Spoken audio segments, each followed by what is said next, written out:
Why was she even there in the first place? That question had hung silently in the minds of more than one man on the ridge. 6 SEALs crouched in the pre-dawn shadows of jagged Afghan rock, and in the middle of their tight formation sat Johnson, Air Force combat controller, attached by doctrine, tolerated by necessity. She knew it. She felt it in the glances, in the way conversations tapered when she spoke, in the subtle stiffness of men who measured trust not by words but by blood spilled. But this morning, as the sky bruised into pale blue above the mountains, it wasn't about belonging. It was about survival. The valley below looked calm, even beautiful if beauty could live in a place that had buried so many lives. A compound sat crouched at the center of the gorge, mud walls thick with time, antennae jutting like broken spears into the dawn air. Intel said a Taliban commander was inside, a man who had been orchestrating ambushes against American patrols, planting bombs on convoys and turning villages into graveyards. High value, a ghost worth hunting. They weren't here to fight him, not tonight. The mission was surveillance, nothing more. Watch, record, report, standard doctrine. Get in, stay hidden, get out. That was the plan. But plans had already learned in her 8 months attached to SEAL Team 2, never survived first contact with Afghanistan. She adjusted the antenna of her comms pack, listening to the chatter of radio frequencies layered over each other like restless waves. Headquarters in one ear, aviation assets in another, the team's encrypted internal net in both. Her hands moved with the calm familiarity of ritual flicking switches, checking coordinates. Lieutenant David, the officer in charge, crawled over the gravel and whispered, "Johnson, comm check." "All frequencies clear," she said, voice low but steady. "Air assets on standby. Extraction bird is positioned for immediate response." Gave a curt nod, businesslike, efficient. No more words than necessary, wasn't expecting a smile. She pulled her eyes back to the valley. Her role was clear. She wasn't a trigger puller. She was a bridge, the voice that could summon air power from the sky if things went south. She reminded herself of that every time her fingers itched near a weapon. She wasn't here to shoot. She was here to connect. So why did she keep glancing at the long case strapped to Petty Officer's back? The M24 sniper system. Heavy, precise, deadly. She had trained on it back in the endless pipeline of combat controller school where they tried to break her body, then her mind, then her will. They hadn't. She learned communications, demolitions, tactics, and yes, precision shooting. More than they thought she'd ever need.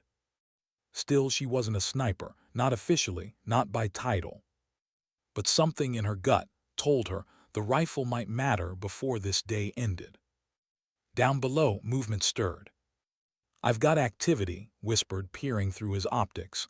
"Multiple figures inside the compound. Looks like leadership." The others shifted, muscles tightening, watching, waiting. Adjusted her position, her radio antenna catching the faintest hiss of static. She tracked the signal of a drone orbiting far above, ready to beam coordinates at a second's notice if gave the word. Everything was routine. Everything was controlled. Until Martinez, the team's pointman, hissed into the comms. "Movement. Multiple groups, 3 directions. Pattern looks like containment." Froze. Containment. That wasn't random, that was a trap. Her pulse ticked faster, but her voice stayed steady. She reported the situation up to headquarters, requesting emergency extraction protocols. B was already recalculating terrain in his head. The narrow, the choke points, the kill zones. And then it happened. The first crack of enemy fire split the morning stillness, sharp and merciless. Bullets slapped stone. Sparks spit from rock faces. "Contact east," shouted, returning fire. His M4 coughing bursts into the dim light. The SEALs fell into their defensive drill, movements crisp and practiced, each man finding his slice of cover. Pressed herself against the boulder, fingers already dancing across her comms. "Higher, this is Talon 2. We are in contact. Multiple snipers, overlapping fields of fire. Request immediate close air support." The reply came with the kind of cold indifference only distance could give, negative on immediate support, whether minimums and surface-to-air threats, earliest possible intervention, 30 mics. 30 minutes, eternity when you're already being bracketed by enemy snipers. Her throat tightened. She knew what that meant. They were on their own. The next 20 minutes bled out in chaos and survival. Enemy fire from the east, then the south, then the west. Snipers, machine guns, mortars beginning to thud somewhere in the distance. Every angle closed like a fist around them. His voice cut through the noise. "Johnson, coordinate extraction. We're pulling out." She almost obeyed without thought, almost, but then her scope caught something. She had been scanning with her targeting equipment more out of habit than hope when she noticed the faint glint of glass deep inside a cave mouth on the eastern ridge. A sniper's hide, one of 3. Her elevated angle gave her a vantage point no one else had. From here, she could see the battlefield differently, the enemy control points, the hidden positions directing the chaos. And suddenly it was all clear. The enemy wasn't just shooting at them. They were orchestrating, hurting, cutting off every escape path with precision. Those 3 sniper teams weren't just participants, they were the spine of the ambush. Break them and the whole assault might collapse. Her hand brushed the M24 strapped to his pack. Her heart pounded. "Sir," she said over comms, voice low, urgent, steady. "I can see the enemy positions controlling this fight. 3 sniper teams. I can take them out." His reply was immediate. "Negative, your job is comms and extraction." But didn't move her hand. She could feel the weight of the rifle before it was even in her grip. She could feel the decision pressing down on her. She wasn't supposed to. She wasn't authorized. She wasn't the one. And yet, she was the only one who could see them. The only one with the angle. The only one with the training buried beneath her real job description. What she hadn't told them, not yet, was how much time she had spent behind a sniper scope in training. How she had asked for extra hours, extra instruction, because something about precision shooting had clicked in her bones. How her instructors had warned her she had a gift for it, but no billet to use it. Her chest rose and fell as she stared down at the valley. The team was trapped. Extraction would mean exposure. Exposure would mean casualties. And Still's voice came again, iron and final. "Johnson, stick to your role, do not engage." She swallowed hard, the weight of the decision pressing like stone on her chest. She could obey, do her job, stay in her lane, watch men die. Or she could cross the line, pick up the rifle, and change everything. Her hands trembled, just for a moment, before steadying with the kind of resolve that only comes when fear has nowhere left to live. She reached for the M24. And in that instant, the mission, the men, her career, her identity, all of it balanced on the edge of a single trigger pull. But there was something she hadn't told them, not yet. The rifle felt heavier than she remembered, not in pounds, in weight, the weight of what it meant. Her fingers moved carefully, reverently, as she slid the M24 out of its case, metal whispering against fabric. Glanced at her, eyes narrowing. He didn't say anything. Maybe he saw the fire in her expression. Maybe he knew they didn't have time to argue. "Johnson, what the hell are you doing?" barked from cover. She didn't answer. Not yet. She lay prone, tucking the rifle into her shoulder, cheek settling against the stock as though it belonged there. The scope's glass pulled the world close, sharpening the cave mouth where her first target waited. Her breath slowed, her pulse did not. Combat controller training had drilled it into her, discipline under pressure. Control the chaos, control yourself. She whispered into comms, calm but urgent. "Sir, I've got the East sniper, range 650, exposure window 3 seconds, permission to engage." There was a pause too long. His voice came back hard, clipped. "Negative, you're not a designated marksman." Her jaw tightened.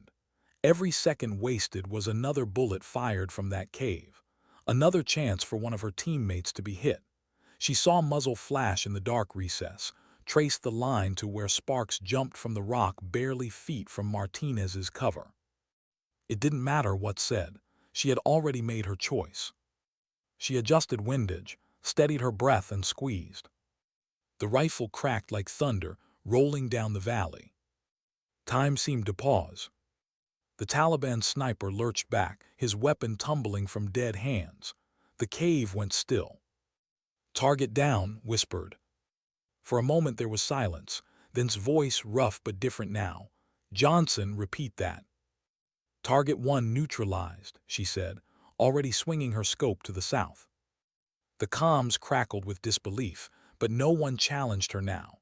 The proof lay bleeding in the cave below. Her second target hid behind jagged rock, just a sliver of exposed face and shoulder when he leaned out to fire. Range 720. Longer, harder, less room for error. She let the crosshairs hover, patient, listening to her breath. In, out, wait for the rhythm of the target, not her own. The fighter leaned to fire. His finger tightened. Another sharp crack, another body falling limp against stone. "2 down," she said. The words tasted like steel in her mouth. Muttered low, almost reverent, "Damn." But wasn't celebrating. Her eyes were already searching west. The third was the worst, nearly 800 meters. Concealed, disciplined, cunning, she hadn't seen his face. Only the flare of muzzle flash, the ghost of movement among painted camouflage netting. He was the conductor, she realized. The one orchestrating fire, signaling others when to press, when to hold. Taking him out wouldn't just open a lane. It would break the enemy's backbone. She adjusted her scope, waiting for that tiny betrayal of light. The seconds crawled. Her body ached against the stone. Sweat trickled down her neck, stinging her eyes. Then flash. Her breath froze, finger steady squeeze. The shot cracked and sailed into the long distance, invisible, inevitable. When the dust shifted, the muzzle flash never returned. 3 down. Her voice cracked on the last word. For a long heartbeat, nothing happened. Then the entire battlefield seemed to exhale. The precise enemy fire faltered. Coordination wavered. The overlapping kill zones dissolved into scattered, panicked bursts. Without their snipers, the Taliban fighters became noise instead of orchestra. Slapped her shoulder, adrenaline sharp in his grin. "Hell of a shot, Johnson." But didn't smile.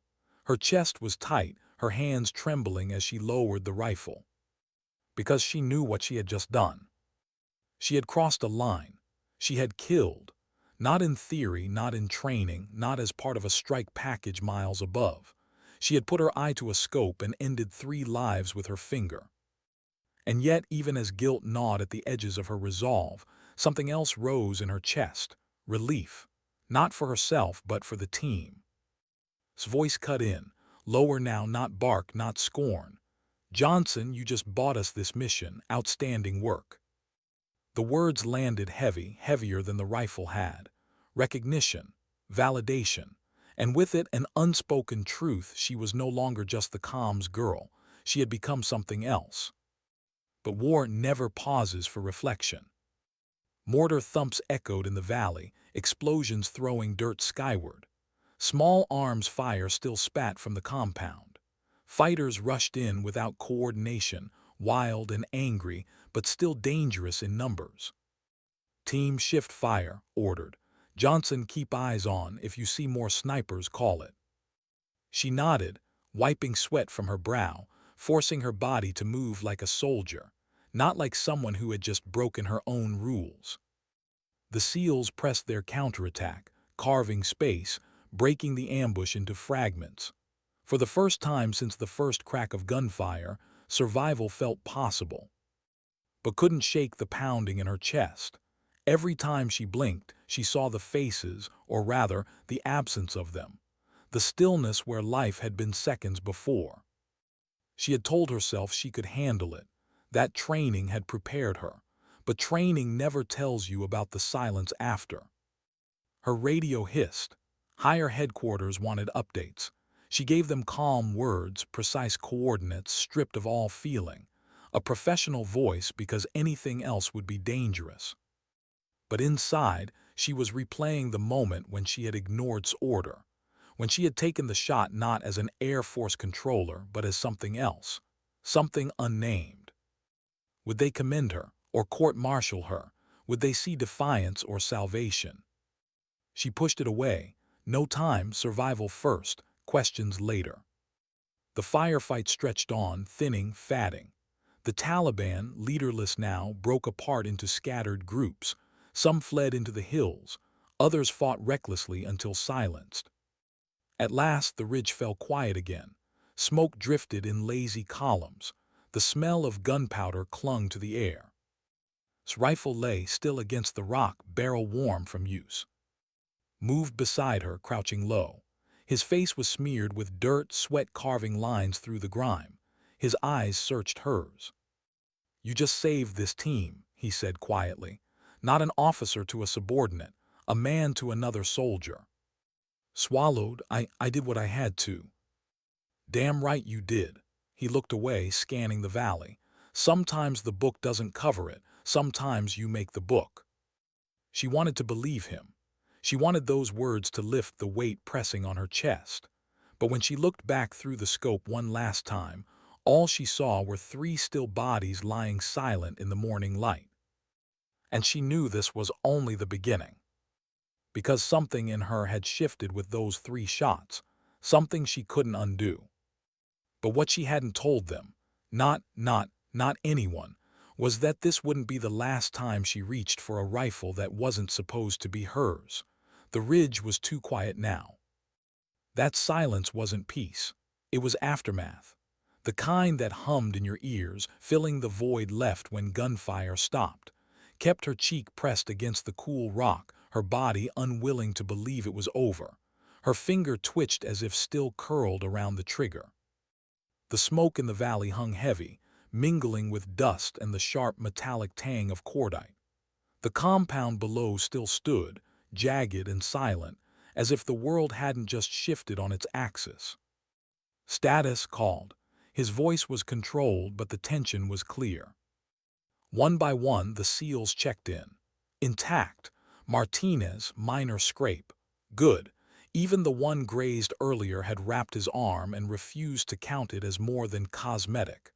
That was the language of men who had learned to understate pain. Finally, his gaze cut to Johnson. Her throat caught for half a beat. She swallowed it down. "Comm stable, higher is tracking. Bird is inbound, ETA 20. Her voice didn't betray her, not yet. But her hand still shook when she set the rifle aside. Caught the tremor. He crouched near her, not speaking at first, just watching. His face carried something different now, not skepticism, not dismissal, but something closer to respect. And something heavier, too. He knew what it meant, pulling that trigger for the first time. "You did good," he said quietly, almost gently. Didn't look at him. Her eyes stayed on the valley, on the cave where the first sniper lay. She nodded once, but her jaw was tight. Because good wasn't the word that lived inside her right now. Necessary, maybe. Inevitable, but not good. His voice broke the fragile moment. "Pack it up. We're moving. Extraction point is 1 click west." The men moved with methodical urgency, gathering gear, checking weapons, eyes sweeping that still felt too alive. Forced her body to follow. She resecured her comms pack, the weight digging into her shoulders like an anchor. She left the rifle with, though her fingers lingered on the stock longer than they should have. The march to the extraction zone was short in distance, long in weight. Every step carried the memory of muzzle flashes, the echo of denial, the defiance that had led to 3 deaths by her hand. They moved fast and low, silent but for the crunch of boots on gravel and the faint hiss of breath. Martinez led the way, scanning every ridge line. Kept her eyes on the radio display, one ear tuned to headquarters, the other to the rhythm of the team. "Bird spinning up," she reported. "Inbound in 10. Gave a curt nod. He hadn't spoken of her shots since the fight. His silence was its own weight one couldn't read, approval, doubt. She didn't know which would hurt more. The landing zone was a narrow clearing tucked into the mountainside, barely wide enough for the rotor span. Dust and grit already swirled as the helicopter's rotors thundered closer. The team fanned out, weapons trained outward, eyes cutting through every shadow. Crouched low, radio pressed to her ear. Talon 2 marking zone. She popped smoke, the plume curling upward in defiant color. The Black Hawk descended, wind howling, blasting dust into their faces. For a moment, everything was chaos again. Then the bird touched down, skids biting into stone. Move, barked. They surged forward, hauling gear, dragging their exhaustion with them. Climbed in last, ducking beneath the blades, her pack threatening to pull her backward. Reached out, grabbing her arm, yanking her into the cabin as the bird lifted. The valley dropped away beneath them. For the first time in hours, let herself exhale. But relief didn't come, not the way she thought it would, because as the ground fell away, so did the clarity of combat. The adrenaline ebbed, leaving raw nerves and a hollow ache in its place. She pressed her head back against the vibrating bulkhead, closing her eyes. But behind them she saw it all again. The cave, the rock, the flash of light before her bullet struck. The sudden stillness. The way life stopped because she had chosen it to. Her stomach twisted. She breathed through it. But the image clung to her as if etched into the backs of her eyelids. Leaned close, speaking just loud enough to cut through the rotors. Don't let it eat you. You saved us. That's what you hold on to. She opened her eyes, looked at him. His face was firm, sure, the kind of certainty that only came from men who had killed enough times to no longer question the necessity. But wasn't there yet. Maybe she never would be. The flight back to base blurred into a haze of noise and vibration. By the time the bird touched down inside the wire, dawn had broken fully, painting the mountains in cold light. They disembarked quickly, moving from the machine's roar into the muted order of the forward operating base. Soldiers and moved about with practiced indifference, each wrapped in their own missions. To them, SEAL Team 2 was just another unit coming back dusty, tired, alive. But to everything had changed. Debrief was held in a windowless room, maps spread across the table, the air heavy with stale coffee and sweat. Led the account, voice even, professional, stripped of emotion. Enemy activity, ambush tactics, casualty assessment, intelligence gathered. When it came to her part, his words were simple. Johnson identified and neutralized 3 sniper positions, enabling team maneuver and extraction. That was it, cold fact, no flourish, no rebuke. Sat stiff in her chair, hands folded tight in her lap. Every word sounded unreal, like someone else's story. Neutralized. Such a clean word for what she had done. When the meeting ended, dismissed the men with a nod. But as they filed out, he stopped with a hand on her shoulder. Stay. The room emptied, leaving the hum of fluorescent lights. Studied her, his face unreadable. You disobeyed an order, he said flatly. Her stomach dropped. She opened her mouth but no defense came, only truth. Yes, sir. You also saved this team, he continued. Those were sniper shots, at range, under fire. You don't miss like that by accident. She swallowed hard, forcing her voice to stay steady. I wasn't supposed to, I know that. He leaned closer, his voice lowering. What you did out there will follow you. Understand that. Men died because you pulled a trigger, but men lived because of it too. Both truths live together, and you'll carry both. His words struck deeper than any reprimand. They weren't anger. They were something heavier, something closer to warning. Knotted throat tight. His expression softened for the briefest second. Get some rest, Johnson. Debrief to hire tomorrow. She stood, saluted, and walked out, the hallway spinning around her. That night she lay on her bunk staring at the ceiling. The base was alive with distant generators, the occasional chopper thrum, the muffled laughter of men trying to drown their memories. She didn't laugh, she didn't sleep. Every time she closed her eyes, the cave returned. The rock, the flash, the stillness. She pressed her palms over her face, whispering into the dark, "You saved them, you saved them." But the whisper didn't erase the images. And what she hadn't told them, what she couldn't even admit fully to herself, was that a part of her had felt right. Not proud, not joyous, but aligned. Like something in her had been waiting for that moment all along. That terrified her more than the silence after the shots. Because maybe the rifle hadn't just saved her team. Maybe it had revealed her. Why her? That was the question that followed through the days after the mission. She had returned alive, uninjured, and with every member of SEAL Team 2 accounted for. By all military measures, it had been a success.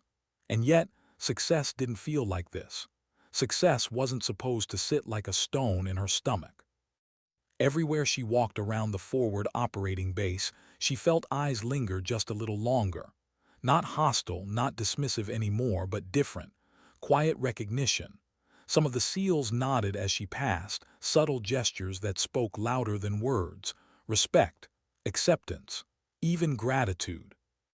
But instead of lifting her, it unsettled her. Because the very thing that had earned their respect was also the thing she couldn't shake in the quiet hours. The three bodies that lay silent in the valley. The first night after the firefight, she had whispered to herself that she saved them. By the third night, the whisper sounded hollow. By the fifth, it was no comfort at all. She told no one how she lay awake replaying the shots, how her fingers twitched as though they still gripped the trigger, how she imagined the lives she ended and wondered who had waited for them back in some distant village. No one wanted to hear that from her. Not here. Not in this place where grief had no room to breathe. So she carried it alone. 2 days later, orders came down. She was summoned to headquarters. The briefing room was colder, brighter than the one on base. Walls lined with screens, men in uniforms with ribbons she couldn't count. She stood at attention, boots planted, hands rigid at her sides. A colonel studied her file with unreadable eyes. Staff Sergeant Johnson, your actions during the recent engagement with SEAL Team 2 have been reviewed. Her chest tightened. She braced for reprimand, for punishment, for the moment they would strip her career bare for disobedience. Instead, the colonel set the folder down and leaned forward. 3 precision sniper engagements, 650, 720, 800, all confirmed kills. That's exceptional marksmanship under extreme stress. Said nothing, her mouth was dry. Your record already noted superior shooting skills during the combat controller pipeline, he continued. But this is beyond standard proficiency. The silence in the room pressed hard against her skin. She wanted to protest, to say it wasn't supposed to happen that way, that she hadn't taken those shots because she wanted to. She had done it because she had no choice. But her voice stayed locked inside her throat. The colonel's words fell like a verdict. You're being reassigned for advanced sniper training, effective immediately. Her breath caught. Sir, He raised a hand. This isn't a request. Command sees potential. You'll complete training, and if successful, you'll be dual qualified, combat controller and sniper. The weight of it pressed on her chest. She managed only a clipped, automatic response. Yes, sir. Dismissed, she walked out of the room with her pulse hammering, her mind caught between disbelief and dread. Sniper, the word clung to her like a second skin, one she hadn't chosen, one she couldn't peel off. That night, alone again in her bunk, she stared at the ceiling and whispered the word aloud. It felt foreign in her mouth, wrong, like wearing someone else's name. And yet deep down, some part of her couldn't deny the truth. She had been good at it, too good. The next weeks blurred into a grind of training, orders, and travel.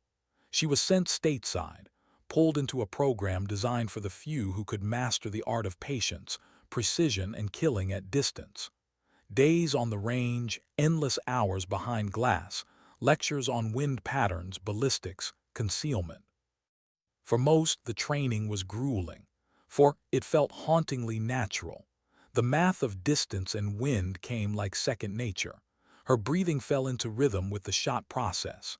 Her instructors, hard men who had trained generations of shooters, raised eyebrows at her scores. "Hell of an eye you've got," one muttered, shaking his head after she split a target dead center at 900 meters. She didn't smile. She didn't thank him, because compliments here felt less like praise and more like confirmation of something she wasn't sure she wanted to be. At night she lay in barracks far from the dust of Afghanistan, but the valley followed her anyway. The cave, the rock, the stillness. She wondered if training would make the ghosts quieter or louder. The answer came slowly, louder, always louder. She began to notice it in small ways. The way she lingered behind the scope longer than needed, as if afraid to look up at the real world. The way she practiced dry fire drills in silence, movements smooth, almost ritualistic. One evening, after a particularly long day of stalking exercises, she caught her reflection in a mirror. Her eyes were steady, sharp, harder than before. And it scared her. She remembered the girl who had first stepped into combat controller training, ambitious, stubborn, determined to prove she belonged. That girl had wanted to connect voices across battlefields, to be the calm in the storm, to call in thunder from the skis. Now she was becoming something else, something she hadn't asked to be. The next morning on the range, her instructor crouched beside her as she adjusted her scope. He was an older Marine sniper, weathered and unyielding. "You know what this job really is?" he asked. She glanced at him, unsure if he wanted an answer. "It's not just hitting targets," he said, his voice low. "It's carrying ghosts. Every shot you take, every life you end, they come with you. You think the distance makes it easier. It doesn't. You'll see their faces in your sleep, sometimes in your waking. That's the price." His chest tightened. She wanted to tell him she already knew, that she'd already started paying, but she said nothing. He studied her a moment longer, then nodded as if he had read the silence. Some break under it, some bury it, and a rare few learn to live with it. You'll find out soon enough which you are. She returned to her scope, sighting in on the target 1,000 yards downrange. The circle of glass framed the world into something small, something controlled. She steadied her breath, squeezed, and watched another bullseye bloom. The instructor said nothing, but the look he gave her told her what he thought. She wasn't going to break. That night, alone again, thought about his words, learned to live with it. Was that survival or surrender? She didn't know yet. But what she hadn't told anyone, not the colonel, not her instructors, not even, was that part of her feared she was already learning too well. The air in Afghanistan smelled the same as before: dust, diesel, sweat, and something sharper you could never quite name. Stepped off the transport plane onto the tarmac, her new rifle case slung across her shoulder, heavier somehow than the comms pack she still carried. Dual responsibilities, dual expectations. She had returned to the mountains not as the woman who once begged for a chance to belong, but as someone branded by her last mission. Some saw her as a survivor, others whispered the word sniper. She hated how it clung to her. SEAL Team 2 had rotated, some men swapped, others still there. Was waiting at the hangar when she arrived, arms crossed, a grin tugging at his mouth. "Back from summer camp," he said. She gave a small, tired smile, something like that. His eyes flicked to the case on her back. "So it's official now." She didn't answer, not with words, she just nodded once. He studied her, then lowered his voice. "Doesn't change who you are, Johnson. You saved us before, you'll save us again." But that was exactly what she feared. Because saving them meant killing, and killing meant carrying. The mission came quickly. It always did. Intelligence on another high-value target this time, a logistics commander moving weapons through the mountains. Same terrain, same endless, same promise of danger. Different faces maybe, but the same war that never seemed to end. The team inserted under cover of darkness, shadows slipping across rock and gravel. Felt the familiar rhythm of her comms pack pressing into her back, radio chatter in her ears, the lifeline that had always defined her role. But this time, the M24 was strapped beside her. And everyone knew it. The men gave her space, not unkind but deliberate, as if acknowledging she was something other now, not just the voice, the trigger too. Hours passed in silence as they moved toward their overwatch. The compound below was lit faintly, figures moving between outbuildings, vehicles parked in shadow. Routine observation, the kind of mission that should have been uneventful. But routine no longer existed for. She scanned through optics, every shadow alive with possibility. She adjusted her scope almost without thinking, aligning, measuring, predicting. Crouched beside her, whispering low, "You're doing that thing again." "What thing?" Looking through glass like the world makes sense in circles. She almost smiled, almost. Circles are simpler. He didn't argue, he knew. The night stretched long, broken only by the scratch of radios, the quiet scrape of gear. Until movement. Martinez, the pointman, whispered across comms, multiple figures inbound, not patrols, armed, coordinated. The hairs on arms rose, the same pattern again. Her breath caught, wrapped its claws around her. Not again, not another trap. But's voice cut through, calm but urgent. Position, stay sharp. Raised her scope, and there it was, the glint, the faintest reflection off glass on a far ridge. Another sniper's nest, another conductor. Her stomach dropped. Saw it too. Well, he muttered, seems like they learned nothing. His heart pounded. Her mind screamed against the inevitability. She didn't want this. Not again. But the team's lives balanced on that ridge just as before. Her radio crackled, headquarters confirming no immediate air support. Weather, distance, delay. Same story, same trap. Her fingers hovered over the rifle, but hesitation gripped her this time. She could already feel the weight of more ghosts pressing in, waiting for her. His voice came sharp, "Johnson, eyes on." She swallowed hard. "Sniper, 800 meters west ridge." A beat of silence, then "Take it." Her chest tightened. Permission this time, no defiance, no line to cross. But somehow that made it worse. She settled behind the glass, breath trembling. The man on the ridge shifted, lining his weapon. She saw the curve of his cheek, the steadiness in his posture. A professional. Someone who had trained, who had likely killed before. And she was about to end him. Her vision tunneled. Her body remembered what her heart fought. A line. Exhale, squeeze. The rifle cracked. The man collapsed. "Target down," she whispered. The team pressed into action, moving to exploit the gap. Enemy fire faltered, scattered. The rhythm broke just as before. But felt no relief. Only a hollow echo, deeper than the last time. Later, when the fight was over, when the compound had been cleared and intelligence secured, clapped her on the shoulder. "That's why you're here, Johnson." She nodded, but her eyes were far away.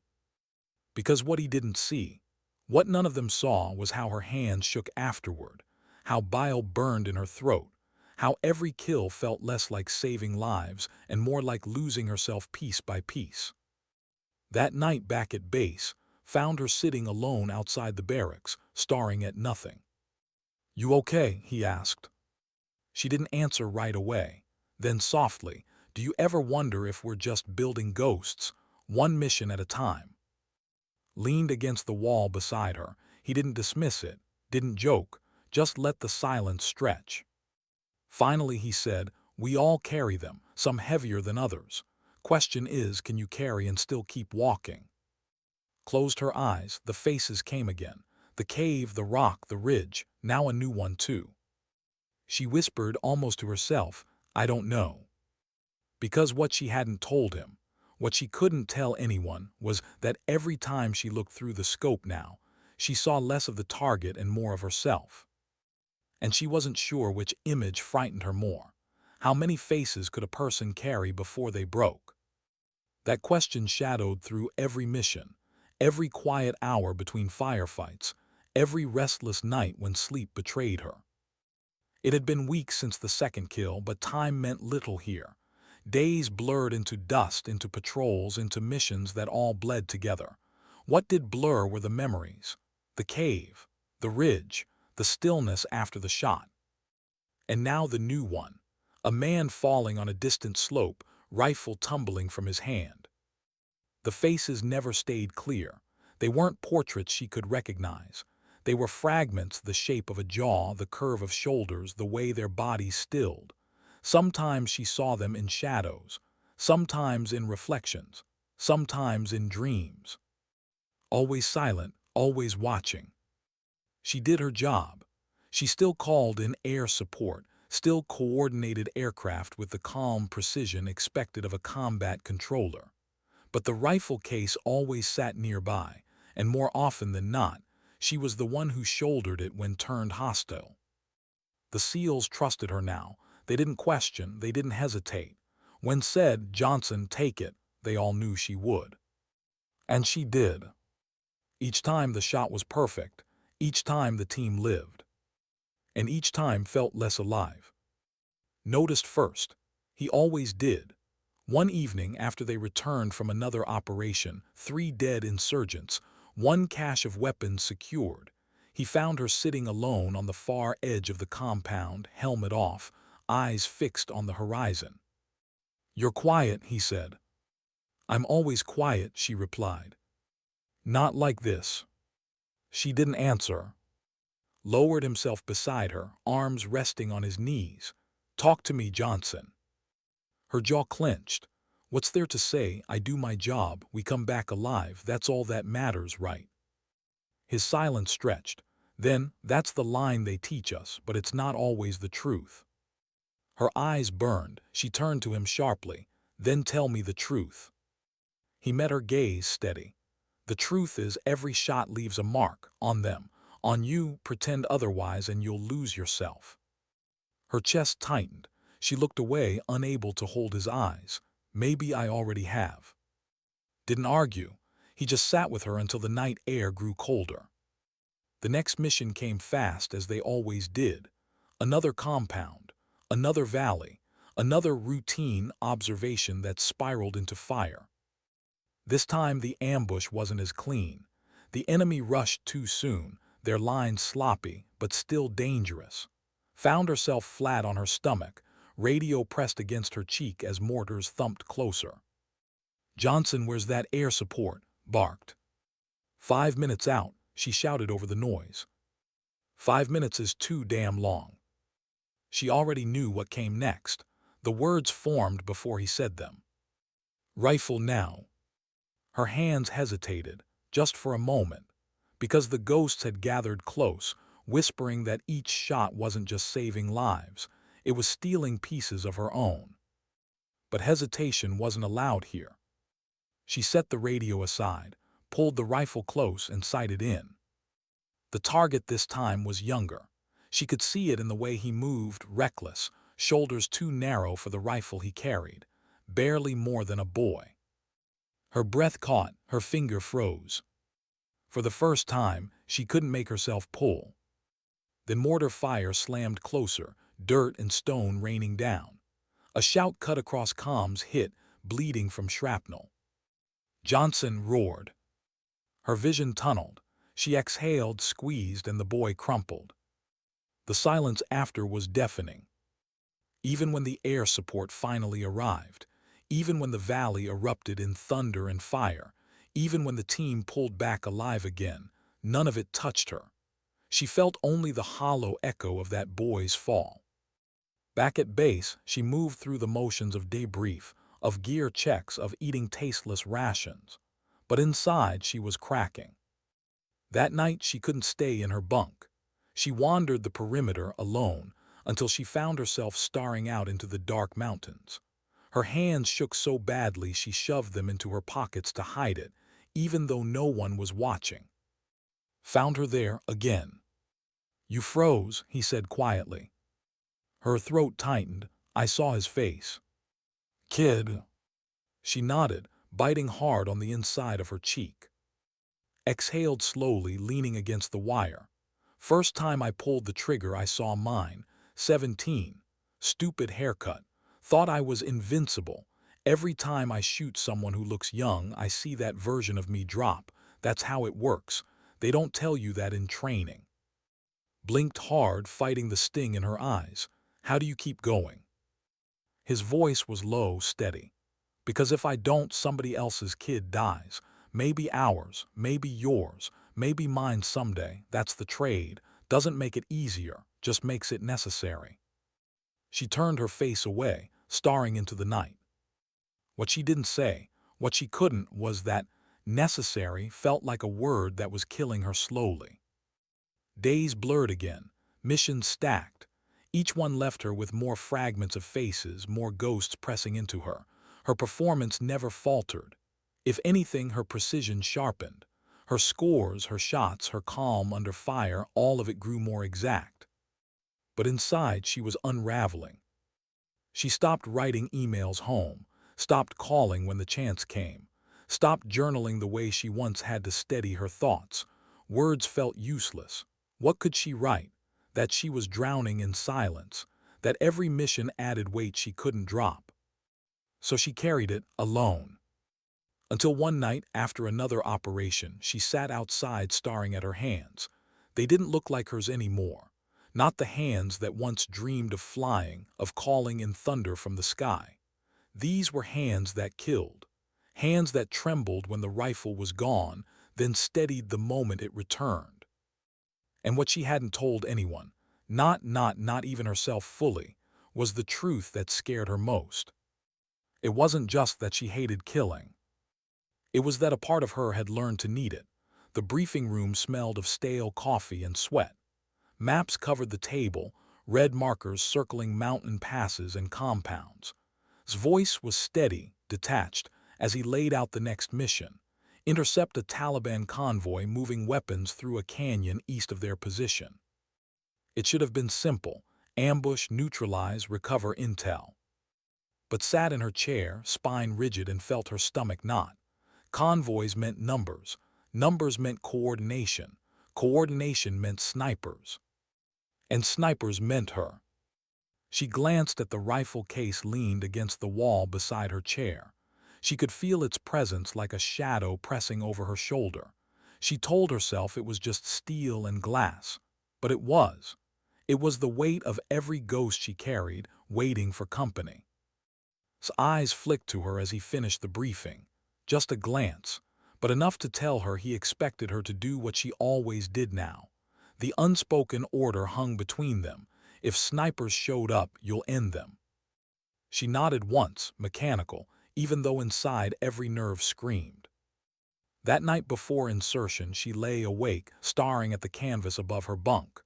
The ghosts were there again, not speaking, just watching. She wanted to scream at them, to beg them to leave her alone, but she didn't. She lay still, silent, suffocating. By dawn, they were moving. The mountain stretched jagged and endless, the canyon yawning below like a mouth waiting to swallow them whole. The SEALs fanned out, disciplined, weapons ready. Trailed behind, comms pack heavy, rifle heavier still. The convoy came as predicted. 3 trucks bouncing along the rocky path, fighters perched on top, rifles slung across shoulders. Dust billowed in their wake. Martinez whispered, "Contact in sight." The team spread into positions, hidden among rock and scrub, gave the signal. The ambush erupted in a sudden storm, rifles cracking, grenades thumping, men shouting. The first truck went up in fire, flames curling skyward. The convoy fighters scrambled, firing wildly, diving for cover. Stayed on comms, voice steady, directing movements, relaying positions. For a moment, she almost believed she could hold to that role, the voice, not the trigger. Then it happened. A single shot split the chaos, clean, precise. Dropped, blood blooming from his shoulder. "Sniper," someone shouted. Her blood turned cold. She swung her scope up, scanning the above. Nothing, just rock, dust, heat, but she knew. They were there, watching, hunting. Her heart slammed against her ribs. Not again. Please, not again. Another shot cracked. Sparks leapt inches from his head. Johnson, his voice was iron, find him. She froze. Her breath came shallow, hands trembling against the rifle. Her eyes darted across the ridge, searching, searching. But all she saw were ghosts. The boy, the man on the ridge, the cave. They blurred together, choking her vision. Johnson roared again. Her scope finally caught it, the faint flicker of movement, a barrel slipping back behind stone. 800 meters, concealed, perfect shot if she took it. Her finger hovered on the trigger. But she couldn't. Her breath hitched, her hands shook harder, the glass swam. Because in that moment she didn't see an enemy. She saw herself, steady behind the scope, calm, deadly, a ghost in the making. The shot lined up. The kill was hers, but her body wouldn't obey. Take it, Johnson. His voice cracked like a whip. She squeezed her eyes shut. Her chest burned. She whispered to herself, I can't. The silence on comms was deafening. Then's voice cut through, calm but urgent. I've got him. His rifle barked. A pause, then target down. The battle broke. Without their overwatch, the convoy fighters panicked, scattered, fell quickly to the SEALs' assault. In minutes it was over. Smoke curled into the sky. But didn't move. She lay there with her cheek pressed to the stock, her finger limp on the trigger, her breath ragged.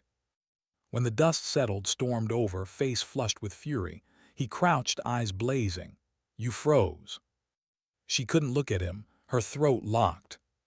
You had him, clear shot. Why the hell didn't you take it? Her lips parted, but no sound came. Leaned closer, his voice low, sharp enough to cut. You think hesitation doesn't cost lives. You think we can afford that out here. One day, you freeze like that and we bury one of ours. His words sliced deep, deeper than any wound. Appeared behind him, placing a hand on shoulder. She's still here. We're all still here. His jaw clenched, but he pulled back, turning away. Pack up, we're done. The march out was brutal. Every step felt like lead in boots. No one spoke to her, even walked in silence. Back at base, she stripped her gear in the dim light of the barracks. Her hands moved on autopilot, but inside she was crumbling. The truth was undeniable now. She wasn't the sniper they wanted her to be. She wasn't the controller she once believed she was.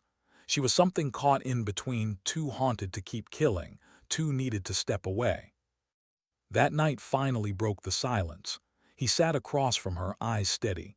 You froze because you're still human. Don't let take that from you. She shook her head, tears threatening for the first time. Human doesn't survive here. His voice softened. Maybe not, but ghosts don't live either. She pressed her hands over her face, muffling a sob she couldn't hold back. Because what she hadn't told him, what she hadn't told anyone, was that she feared was right. Next time, someone might die because of her hesitation. And if that happened, she wouldn't just be haunted. She'd be broken. The order came down before dawn. Another mission, another valley, another ghost waiting to be born. Sat on her bunk, lacing her boots with slow, deliberate hands. Around her the barracks stirred, humming under his breath, Martinez checking his rifle, reviewing notes with a face carved from stone. The same ritual, the same rhythm. But it was different now. She had frozen on the last mission. Hadn't said another word about it since, but silence could weigh heavier than shouting. She felt it in the way he glanced at her during briefings, in the pause before he gave her an order. Doubt hung between them like smoke. And she carried it with her, the truth she couldn't deny. She was unraveling. The helicopter dropped them on another, blades thundering before fading into the distance. The air was sharp, the mountains jagged against the rising sun. They moved quietly, ghosts among rocks, until the target compound came into view. Mud walls, guard posts, a truck idling in shadow. Intelligence said a senior Taliban leader was there, meeting with lieutenants. High value, high risk. The SEALs settled into Overwatch. Set down her comms pack, checked frequencies, whispered coordinates into her mic. Her voice was steady, her hands mechanical. But her eyes kept sliding to the rifle. It sat beside her, black and silent, waiting. She told herself she wouldn't touch it, not unless she had to, not unless there was no other way. For hours they watched, movement inside the compound, men coming and going, the ordinary patience of surveillance. Until it shattered. Gunfire erupted from the valley below. Not at them, at another patrol caught in an ambush. American voices screamed over the radio, frantic, outnumbered, pinned down. His blood chilled. She knew those voices, another unit barely a mile away. His jaw clenched as he listened. They're dead in minutes without help. Air support was too far, reinforcements longer. The only eyes on the enemy belonged to SEAL Team 2. And the enemy snipers had already taken their nests. Saw it instantly, muzzle flashes from a cave on the east ridge, another from Broken Stone to the south. Overwatch, coordinated, the same pattern as before. Her throat tightened. His gaze cut to her. The order didn't need words. Her fingers hovered over the rifle. She felt its weight without touching it. The ghosts closed in, the boy, the man, the cave, the ridge. All of them crowding her, pressing, suffocating. Her hands trembled. She whispered to herself so low no one could hear, "I can't." Crouched beside her, eyes fierce. "Listen to me. They'll die if you don't. You've got the shot, take it." She shook her head, panic clawing her chest. "I can't carry another one." His voice sharpened. "Then don't carry it alone. Let me carry it with you." Her eyes met his. For a moment the battlefield fell silent. Then she breathed just once, deep, steady. Her hands stopped shaking. She took the rifle. Settled behind the glass. The circle of the scope framed the cave. A figure moved inside, steady, patient, professional. She saw his face for a heartbeat, not a boy, not a monster, just a man doing what she was doing, surviving. Her finger tightened. The rifle cracked. The man fell. She shifted, found the second sniper, adjusted, squeezed. Another shot, another body dropping into stillness. The ambush below faltered. The trapped patrol surged forward, breaking contact, saved in the space of 2 bullets. Lowered the rifle, her chest rising and falling like she had run miles. Silence pressed in, not the silence of hesitation, not the silence of ghosts. A different silence, heavy but shared. Squeezed her shoulder, no words, just presence. His voice came over comms, clipped but steady. Overwatch neutralized, patrol breaking free, mission success. The rest of the operation passed in blur. The extraction, the debrief, the return to base. Moved through it all as if underwater, her body on autopilot, her mind caught somewhere between relief and despair. That night she sat outside the barracks again, staring at the mountains. Joined her, dropping into the dirt without a word. For a long time they just sat. Finally spoke. Her voice was quiet, raw. "I don't know how much longer I can do this." Didn't answer at first. Then, maybe that's the point. None of us can do it forever. We just do it long enough to bring each other home. Her throat tightened. She looked down at her hands, steady now, though she wished they were. "I don't want to be a sniper," she whispered. He nodded. "Then don't be a controller who picks up a rifle when no one else can. Nothing more, nothing less." She closed her eyes. The faces were still there. They always would be. But tonight, for the first time, they didn't feel like they were pressing her into the ground. They just stood with her, silent, watching, waiting. The war would not end tomorrow, or the day after. She would still carry ghosts. She would still face choices that tore her apart. But she understood something now. It wasn't about being fearless. It wasn't about being unbroken. It was about standing anyway. When the mission demanded, when the team needed, when no one else could. And sometimes dignity didn't speak. It simply acted,